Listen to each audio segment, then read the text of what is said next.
22 ঘন্টা অবস্থানের পর মঙ্গলবার সন্ধ্যায় জুনিয়র ডাক্তারদের প্রতিনিধি দলের সঙ্গে বৈঠক করেন কলকাতার পুলিশ কমিশনার বিনীত গোয়েল। পুলিশ কমিশনারের সঙ্গে দেখা করে আন্দোলনকারী চিকিৎসকেরা স্মারকলিপি তুলে দেন। তারপরে তৃণমূল নেতা কুণাল ঘোষ সামাজিক মাধ্যমে পোস্ট করে দাবি করেন, আজ সকালে আন্দোলনকারীদের তরফে আমার সঙ্গে যোগাযোগ করা হয়। তাদের তরফে বলা হয়, নির্দিষ্ট কিছু কারণে লালবাজারের ধর্না এগোনো ঠিক হবে না। তারা আজই এখনই নগরপাল ইস্তফা না দিলে উঠবেন না, এই দাবিতে অনড় থাকবেন না। পরে ইস্তফা দিবে। আজ শুধু নগরপালের হাতে স্মারকলিপি দিয়ে দেখা করতে চান, তারপর রাজপথ থেকে ধর্না তুলে নেবেন। তৃণমূল নেতা কুণাল ঘোষের এই দাবিকে মিথ্যে বলে দাবি করেছে আন্দোলনকারী জুনিয়র ডাক্তাররা।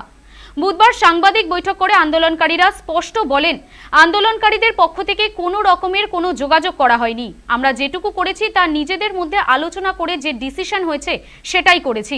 কারোর কোনো মধ্যস্থতা এখানে ছিল না।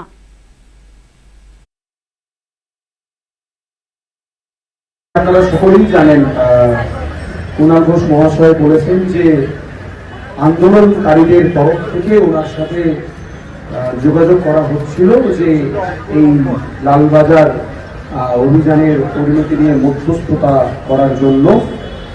আমি এখানে সবার সামনে খুব পরিষ্কারভাবে জানাতে চাই যে আমাদের তরফ থেকে, ওয়েস্ট বেঙ্গল জুনিয়র ডক্টরস ফ্রন্টের তরফ থেকে কোনোরকম কোনো যোগাযোগ ওনার সাথে করা হয়নি।